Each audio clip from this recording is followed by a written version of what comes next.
Hi everyone, welcome to study IAS. और आज की हमारी क्लास का टॉपिक है रॉक आर्ट। देखिए, एंशियंट टाइम से हम लोग ये रॉक आर्ट का जो टर्म है इसको सुनते आ रहे हैं। रॉक मतलब पत्थर, और पत्थर पे बनने वाली जो ड्राइंग्स हैं उनको हम लोग यहाँ पर रॉक आर्ट कहते हैं। अब देखिए, पहले के लोगों के पास एंटरटेनमेंट के लिए कोई भी सोर्स नहीं रहता था, इसीलिए वो इस प्रकार की ड्राइंग्स और पेंटिंग्स करते थे पत्थरों पर।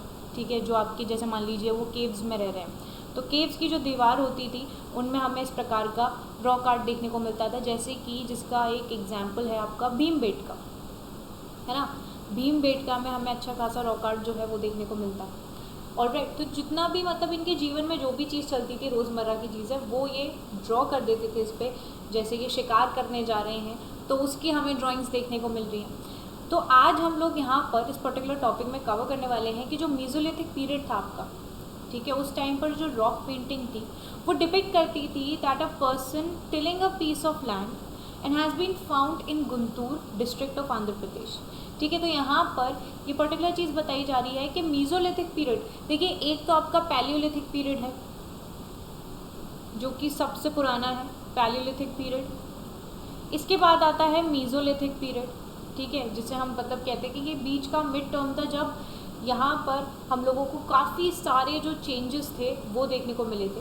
ठीक है, क्लाइमेट चेंज देखने को मिला, यहाँ पर टेम्परेचर आपका इंक्रीज़ होता गया, मैदान जो थे वो बढ़ते गए। और इसके बाद आता है आपका नियोलिथिक पीरियड। ठीक है, जो यहाँ पर एक कहते हैं ना, नई नई जनरेशन, नई डेवलपमेंट्स हो रही थी, वो हमें न्यूलिथिक पीरियड में देखने को मिली। अब mesolithic period was a transitional phase, और इस ट्रांजिशनल फेज़ के बारे में यहाँ पर बताया जा रहा है कि इस टाइम की जो रॉक पेंटिंग थी, देखिए जैसे मैंने आपको बताया कि जो रॉक पेंटिंग्स थी वो इनके जीवन में कुछ ना कुछ हो रहा था, ठीक है, उसके बारे में वर्णन कर रही थी। अब यहाँ पे बताया जा रहा है कि मीज़ोलिथिक पीरियड में जो हमें रॉक पेंटिंग देखने को मिल रही है वो डिपिक्ट करती है कि एक व्यक्ति जो है वो ही is tilling a piece of land, जिसको अगर देखा जाए यहाँ पर इस तरीके की जो पेंटिंग्स हैं वो हमें कहाँ देखने को मिली है, गुंटूर डिस्ट्रिक्ट में। गुंटूर डिस्ट्रिक्ट आपकी आंध्र प्रदेश में। अब ये जो पेंटिंग्स हैं ये यहाँ पर बनाई गई हैं नेचुरल वाइट काउलिन से। तो काउलिन एक तरीके से आपने चूना वगैरह ये सब देखा होगा, ठीक है, तो इसी तरीके की यहाँ पर मिट्टी होती है काउलिन क्ले, तो उसके यहाँ पर जो पत्थर वगैरह होता है ना, उससे यहाँ पर ये ड्राइंग बनाई गई। ठीक है, एक आपका होता है गेरू, रेड ऑर्चर पिगमेंट, उससे यहाँ पर आपकी ये जो रेड रेड आप लोग देख रहे हो, ठीक है, इस प्रकार की जो ड्राइंग्स हैं वो यहाँ पर बनाई गई हैं। As well as that most of them had been badly damaged, because अब देखिए ना, इतना टाइम हो गया, ठीक है, और ये यहाँ पर एयर और विंड के एक्सपोजर में रही हैं, तो वो धीरे धीरे क्या होता है कि चीज़ें जो हैं समय के साथ आप लोगों को पता ही है कि चीज़ें ख़राब होनी शुरू हो जाती हैं। तो वही चीज़ है कि यहाँ पर हमें अच्छा खासा इसमें डैमेज भी देखने को मिल रहा है। ओके, इस पर्टिकुलर टॉपिक को हम लोग और आगे कवर करेंगे। उससे पहले देखिए, अकेडमी आप लोगों के लिए एक नया ऑफर लेकर आया है, 1.5x एक्सटेंशन बोनांजा यहाँ पर आ गया आप लोगों के लिए। ठीक है, काफ़ी लिमिटेड पीरियड ऑफर है ये, ठीक है, 24 तारीख तक वैलिड है। आप लोग इसमें जल्दी से ज्वाइन इन कर लो। 12 महीने का सब्सक्रिप्शन लेते हो 6 महीने फ्री एक्सटेंशन मिलेगा, 18 महीने का लेते हो तो 9 महीने फ्री मिलेगा, 24 महीने का लेते हो तो 12 महीने फ्री एक्सटेंशन मिल रहा है। काफ़ी अच्छा ऑफर है, यहाँ पर आप लोग इसको अवेल कर सकते हो। बस कोड का इस्तेमाल करना नहीं भूलना, AMS लाइव, जो कि आपको देगा यहाँ पर एक्स्ट्रा डिस्काउंट। फिर अभ्यर्थी से अधिकारी तक का सफ़र है, आप लोग इसमें भी एनरोल कर सकते हो। मेंस क्वालिटी एनरिचमेंट प्रोग्राम है, आप लोग इसमें भी एनरोल कर सकते हैं। अब देखिए, अनअकैडमी आप लोगों के लेकर आया है UPSC मार्गदर्शक। इसमें क्या है, 360 डिग्री आपको मेंटोरशिप प्रोग्राम मिलेगा जितने भी UPSC CSE एस्पिरेंट्स हैं। ठीक है, ग्रुप मेंटरशिप आपको चाहिए तो उसके भी प्राइजेज यहाँ पर आप लोग देख सकते हैं। फिर आपको वो 3 महीने के लिए चाहिए, 6 महीने के लिए, 12 महीने के लिए। 1-on-1 मेंटरशिप भी आपको यहाँ पर मिल सकती है, और उसमें अवेलेबल कितनी सारी चीज़ें हैं वो भी आपको यहाँ पर देखने को मिल जाएंगी। अगर आप लोगों को इसका सब्सक्रिप्शन लेना है, ये न्यूली लॉन्च प्रोग्राम है अनअकैडमी द्वारा। जब भी सब्सक्रिप्शन इसका लोगे आपको कोड का इस्तेमाल ज़रूर करना है। देखिए, आपको गाइडेंस की बहुत ज़रूरत है इस एग्ज़ाम में, तो ये काफ़ी अच्छा इनिशिएटिव है जो अनअकैडमी यहाँ पर लेकर आया है। ओके, फिर ऑल स्टार बैच है, इसमें एनरोल कर सकते हो। लक्ष्य बैच है, ऑप्शनल के बैचेस भी आप लोगों के लिए आ गए हैं, इसमें भी एनरोल कर सकते हो। चलिए, अब बात करेंगे यहाँ पर हम लोग ऑर्चर और काउलिनाइट के बारे में। तो देखिए, जो ऑर्चर एक तरीके का पिगमेंट है which is composed of clay, sand and ferric oxide.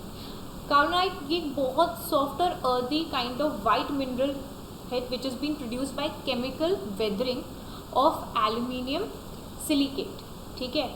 तो यहाँ पर ये दो ऑब्जेक्ट मतलब एक दो प्रकार के आपके उस टाइम पर उन लोगों के लिए ये ही कलर्स हुआ करते थे, यही पेंसिल्स वगैरह हुआ करती थी। तो इन्हीं के द्वारा ये लोग क्या करते थे कि इस प्रकार की जो ड्राइंग्स थी उनको बनाया करते थे, ऑर्चर और आपके काउलिनाइट, ठीक है। इसके बाद अगर हम रॉक आर्ट के बारे में बात करें तो रॉक आर्ट को हम यहाँ पर पैलियो आर्ट भी बोलते हैं, क्योंकि ये हमारे एंसेस्टर्स यानी कि आज से कई साल पहले हम लोगों को ये देखने को मिला है। And it's earliest signature drawn on rock surfaces either on the open cliffs, या तो हमें ये ओपन क्लिफ्स में देखने को मिलते थे, या फिर जो रॉक शेल्टर्स होती थी केव्स की जहाँ पर ये लोग रहा करते थे वहाँ बनाया करते थे। तो it can be seen in the form of rock paintings यानी कि पेट्रोग्राफ्स में, ठीक है, या फिर हमें ये एनग्रेविंग्स में भी देखने को मिलती थी जिन्हें हम पेट्रोग्लिफ्स बोलते हैं। Now they provide a unique opportunity जिससे कि हम अंडरस्टैंड कर सकते हैं ओरिजिन ऑफ ह्यूमन, कि किस तरीके से ओरिजिन कैसे हुआ था ह्यूमन माइंड का उस टाइम पर, ठीक है, और क्या क्या उस टाइम पे वो सारी चीज़ें करते थे। तो एक तरीके से हमारी सोसाइटी के लिए एक तरीके से जो कल्चर उस टाइम पर रहा था उसको अंडरस्टैंड करने के लिए आसान तरीका हमें ये देखने को मिलता है। दूसरी चीज़, रॉक आर्ट जो है that have played an important role in the prehistoric religion, possibly in the connection with the ancient myth or the activities of shamans.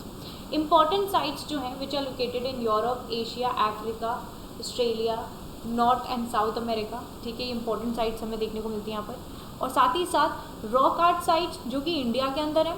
देखिए रॉक आर्ट वाइडली डिस्ट्रीब्यूटेड है नॉर्दर्न, वेस्टर्न, ईस्टर्न और southern part of India में, मतलब आपके लद्दाख, जम्मू कश्मीर, मणिपुर, हिमाचल प्रदेश से लेकर तमिलनाडु, केरला तक। जो most of rock art sites हैं they are in the central India, notably Chhattisgarh में, झारखंड में, मध्य प्रदेश में और उड़ीसा में। And this is primarily due to the unique geo environmental setup जो कि फेवर करता है evolution of early human culture on the central Indian plateau. अब यहाँ पर एक प्राइमरी रीज़न यहाँ पर इसीलिए भी रहता है कि हमारा जो जियो एनवायरमेंटल सेटअप है जो कि फेवर करता है एवोल्यूशन, मतलब it's same line which has been repeated over here, okay. So Bhimbetka rock art आप लोगों ने यहाँ पर सुना होगा, ठीक है, जैसे मैंने आपको बताया, जो कि हमारे विज्ञान रेंज में है, ठीक है। और आपका जो आदमगढ़ और पंचमारी है दैट इज़ इन दी सतपुरा, यहाँ पर हमें सबसे ज़्यादा रॉक आर्ट साइट्स जो हैं हिंदुस्तान में देखने को मिलती हैं। भीमबेटका जो है वो आपका बहुत ही पॉपुलर साइट है, ओके। चलिए अब एक आप लोगों के लिए इम्पॉर्टेंट नोट, मीज़ोलिथिक को हम लोग मिडिल स्टोन एज बोलते हैं, जैसे कि मैंने आपको बताया था, जो कि पैलियोलिथिक और न्यूलिथिक के बीच में हमें देखने को मिलती है। पैलियोलिथिक आपकी ओल्ड स्टोन एज हो गई, बिल्कुल ही पौराणिक समय हो गया, ठीक है। न्यू स्टोन एज यानी कि जब नए नए डेवलपमेंट स्टार्ट हो गए थे। अब it is a period which begin about 12,000 years ago, आज से 12,000 साल पहले और 10,000 साल पहले। अब स्टोन टूल्स उस टाइम पर जो हमें देखने को मिलते थे वो बहुत छोटे होते थे, जिन्हें हम माइक्रोलिथ्स बोलते थे, जैसे कि नीडल्स वगैरह, है ना। माइक्रोलिथ्स आपके प्रॉबेबली स्टक होते थे on to handles of bone, ठीक है, या फिर wood to make tools such as saws, sickles, इस तरीके की चीज़ें बनाने के लिए। और उसी सेम टाइम पे हमें ओल्डर वेराइटी ऑफ टूल्स भी हैं, वो भी देखने को मिलते हैं, ठीक है जी। चलिए आई होप आप लोगों को ये जो टॉपिक है वो क्लियर हो गया होगा रॉक आर्ट के बारे में। कोई भी डाउट रहता है आप लोग कमेंट सेक्शन में पूछ सकते हो, ठीक है। व्हाटएवर डाउट यू हैव आप लोग कमेंट सेक्शन में पूछ सकते हैं, ठीक है। बाकी वीडियो अच्छी लगती है तो आप इसको लाइक करो, शेयर करो, चैनल को सब्सक्राइब करना नहीं भूलना। मैं आप लोगों से मिलूंगी अगली वीडियो में, तब तक के लिए bye bye guys, take care and have a wonderful day. Bye all of you.